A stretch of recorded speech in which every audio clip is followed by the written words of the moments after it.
What's up, everybody? Welcome back to another edition of Sit Down Saturday, and today we're going to be talking about the Pulse Con 2022 reveals and of all the different lines that I'm interested in, and of those lines, the things that I'm interested within those lines. So I won't be covering everything, just the stuff that sort of tickled my fancy, so to speak, but with Transformers, I'll cover a lot more than would actually interest me, because otherwise, honestly, we wouldn't have bloody much to talk about, you know what I mean?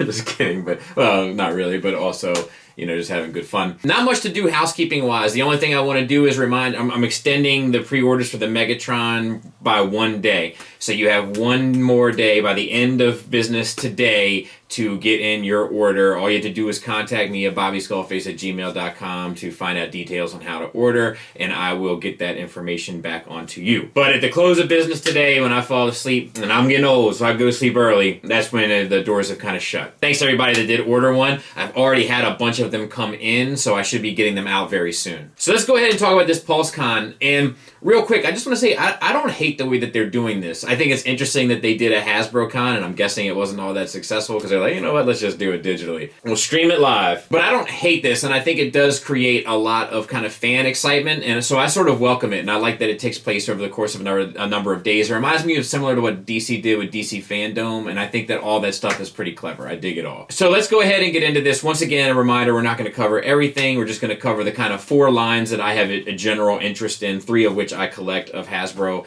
and then within those lines, namely the 3 that I buy, we're going to talk about the stuff that I'm interested in or excited about. I'll be honest, the thing that I mentioned, no spoilers, but that was revealed that I was the most interested in. I haven't been that excited for a toy in a long time. Like when I saw it, I did the, you know, like it's been a long, long time. So I was grateful for that. So I mean, what is there left to do, really? So we'll get started, and we'll go ahead and do this from what I found to be the least interesting to the most interesting. And then, of course, we'll put Transformers at the end. So just in case you want to skip to it, you're going to have to scrub throughout the video, you little cheaters. So starting with the Black Series, which what a fall from grace they have had as of late. I'll start with these pipeline reveals. I don't find most of these to be interesting. I know people are probably excited about Cad Bane. I don't need more Sand People, and if they're going to give me more Sand People, I'd prefer they be the females, kids, dogs, and stuff from episode 2, Attack of the Clones. It is the 20-year anniversary of it after all, but instead we're getting characters from a show that no one cared about and will ultimately be forgotten. Smart move. Now we'll get into the regular figures. We're getting another Mando that I'd probably honestly have to Google and look up who it is. I'll be honest with you, I know people are excited by Mandalorians. I'm not. It doesn't do anything for me, and especially with the amount of material that we've gotten regarding them recently that I haven't found interesting, to say the least. It just doesn't do much to get my juices flowing. But there's a lot of retooling and stuff that's available with them, so I'm sure we're getting a ton. I've even created a shelf donated to them, so I get it. Then we're getting Cassian figures, which I guess we should, but I'm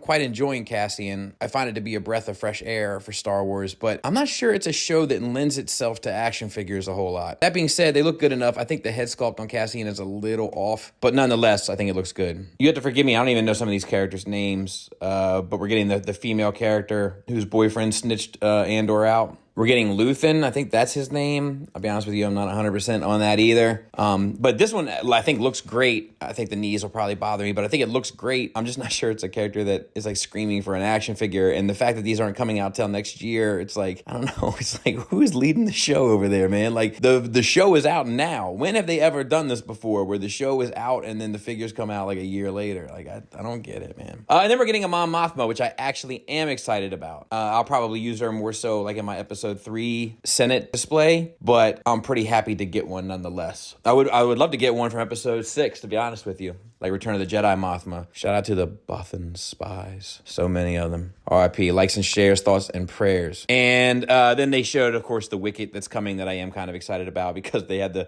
Return of the Jedi 40th anniversary celebration, and with that, it's mostly repacks of stuff they've already put out. Like, dude, the Hasbro Black Series is in the worst shape it has ever been since its inception. I have no idea what's going on over there, but it certainly seems like a case Ace of the blind leading the blind. Somebody needs to send them a compass and a map so they can find their way home. Anyway, on to this, which I found, kind of cool, was the Indiana Jones stuff. I'm probably not in for the line or anything, but I'll probably pick up an indie. I have a movie shelf with like little kind of like, Godzilla, King Kong, like famous iconic movie characters on it, and I'll probably pick up an Indiana for that, but that'll be it. And then moving on to G.I. Joe Classified, a line that in my opinion has been kicking and taking names also since its inception and only improving. So we're getting an Outback with the kind of proper deco, because they did one of him before, right? With like the Cobra, whatever, like the redecos of him. I knew this one was coming, so I waited. At least I think I've got that right. I'm not 100% sure. But he looks great, as they all have tended to. We're getting a Falcon, which is cool. I hope they do like that whole rookie cast from the movie. But a Falcon is definitely a good sign. We're getting a Cover Girl, which, I mean, they've shown teases of this before where they have like finished,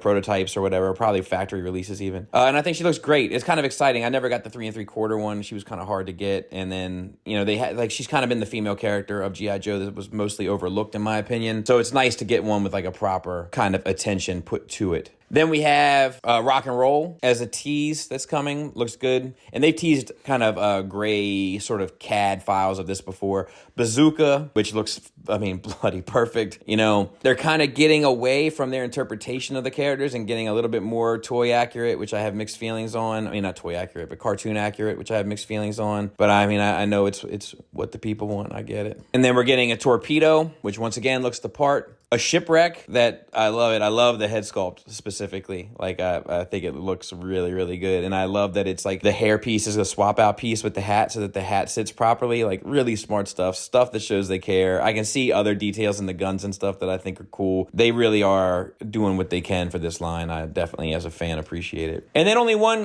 Cobra offering, which was a little sad for me, which was the Copperhead. But he does look good, so I am looking forward to that. And then they showed, of course, the Serpentor with the whole fiasco regarding the Pulse Con. I don't know. They're going to have to release this at some level. Again, there's no way they can just keep this a Hasbro Pulse exclusive forever. It's too big a character. It's the wrong choice. You can't have like paramount characters, like key characters, like franchise hinging characters as an exclusive. Like, it's just in poor form. So I'm sure we'll get it again in some regard if you missed out on it. I think I missed out on it. I'm not sure, honestly, but because I had a couple people trying to hook me up with one, but I'm not sure if it worked out or not. But I'm not really sweating it because I know the opportunity will present itself again. There's no way that this is the only time that this hits. And then moving on to Marvel Legends, which I actually think had the most impressive showing. And I'm only going to go over the ones that I find exciting to talk about. But Multiple Man, the green getup, I know this is kind of a favorite for a lot of people. I prefer the one that's already out, but I think it's cool that they did it. A Spiral, which is long overdue, and I know that all of eBay kind of shed a tear and screamed out in pain when they couldn't sell their Toy Biz one anymore for jacked up prices, but it's cool to see. And then they showed what we've heard and rumor was coming of the kind of blue and yellow X-Men team. It was like the costumes that they wore when they fought Cameron Hodge in the comics, which is like a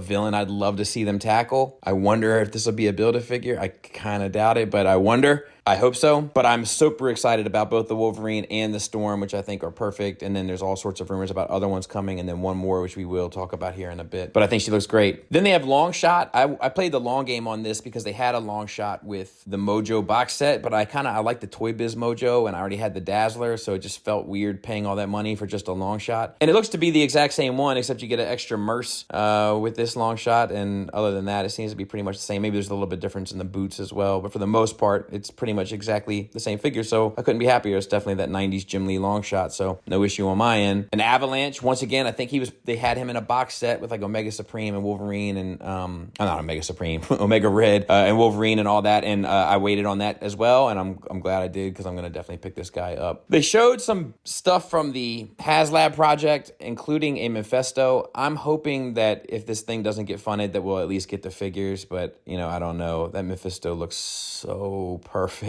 man. So my fingers are crossed, but I don't know what the future of that's going to be. And then, of course, the thing that I'm actually most excited about in the entire PulseCon weekend was this Banshee. Banshee is a character that I think that they've really overlooked for the X-Men team. It finishes off a shelf for me. On top of that, they did the blue and yellow scheme, which I know some people are disappointed in, but that's the Banshee that I have the most connection to from the 90s. And I'm sure if we got this, that the green and yellow one will follow. But I think the green and yellow one was a for sure thing always. I think the question was whether or not we'd ever get a blue and yellow one. So the fact that they're doing a blue and yellow one makes me happy. And I'll probably end up getting two because I'm probably going to end up doing a separate shelf for the blue and yellow team somewhere else. But yeah, just a very, very, very exciting for me. A character I've been looking forward to for a long time. And I guess now we'll move on to Transformers. So I got to start with these Dinobots. What in the name of hollowness? Now I know these are the Evolution Core figures. So they're not, the line of figures that they're putting the most love, attention to and all that. And they've got the other Dinobots and all that. And I get that stuff, but holy moly, guacamole. These things just look terrible to me. Just every single thing about them. It's like just somebody should have came up to these guys like halfway through the process of this and just been like, no, don't do this. Please don't do this. And these Dinobots are going to combine. Like, oh, God. Enough. Anyway. Then they showed a Armada Hotshot, which is interesting. And actually, I'll be honest with you, I'm happy to see, some of these other lines of Transformers kind of get their day in the sun because they do have a fan base, right? That's probably not quite ready or right for, like third party or masterpiece treatment, but does deserve its sort of day in the sun. And so I am pretty happy for that. Like, not for myself, obviously, but for the people that are interested in it. Like, I'm sure that, that's kind of a big deal to those folks, I would imagine anyway. I would hope, because if not, they really screwed the pooch then. And then a scrap hook as well. I'm not really sure what the deal is with this character, and I didn't watch the video, but I'm guessing it's a play on the Junkion scrap heap, but I'm not entirely sure. It definitely has like Junkion vibes with the color scheme and, the sort of general aesthetic, and so that's my guess, but and just finding a way to retool it from something else in order to make it work, I guess is the plan here, but I'll be honest with you, it doesn't do a whole lot for me. And I would have been much more interested if they just did a scrap heap and left it at that. And we're getting a deluxe needle nose, which is cool. Once again, like I'm really envious of a lot of the Chug collectors and how kind of fleshed out they've been able to make their shelves with all of the characters that Hasbro has kind of covered in the last years. Covered to what degree in terms of subjective taste is a whole nother matter, but covered nonetheless. And I do recognize that and am quite envious. So I think it's cool that they're getting a needle nose as well. Kind of continues along their same path. So good for them, man. And good on Hasbro for seeing things through. Then they had two Voyagers. They had a Leo Prime that I actually think looks quite good. Like, I don't think it looks amazing, but I think their Voyagers are kind of where they start to get my interest a little bit. And this one's no different. Like, I think it looks like arguably not that much worse than the Masterpiece, Like, I think the Masterpiece was kind of a joke, and I think that this one is less of a joke. If you compare the Masterpiece at its price point for what you get compared to this at its price point for what you get, I think that this is the better buy for your money. And then, of course, the question that everyone's been DMing me about is my thoughts on this Tarn. And the truth is I have mixed feelings about it. I think it looks good. Like, I think they did a good job with it. The proportions look good. The sculpt looks good. It definitely looks like Tarn, et cetera, et cetera. I'm happy that this character is getting, more of its time in the sun. I hope it's also indicative that they'll do the rest of the DJD,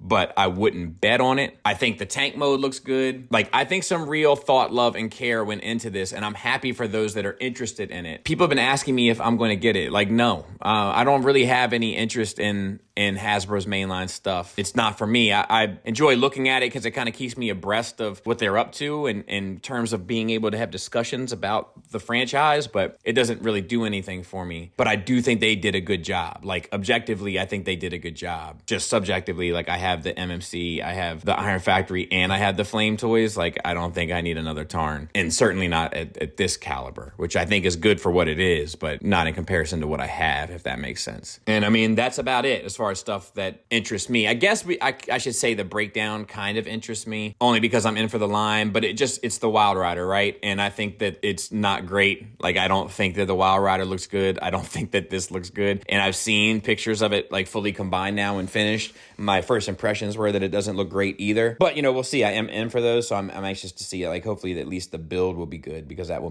definitely mean something. And that about does it. And that's that. Unless something kind of crazy pops up next week, we'll be doing the verses of the hoists between X-Transbots and Fans Toys to kind of see how that shakes out. And I think that's all there is. Remember to get your Megatron orders today. It ends today. I don't want to hear any sad songs. And yeah.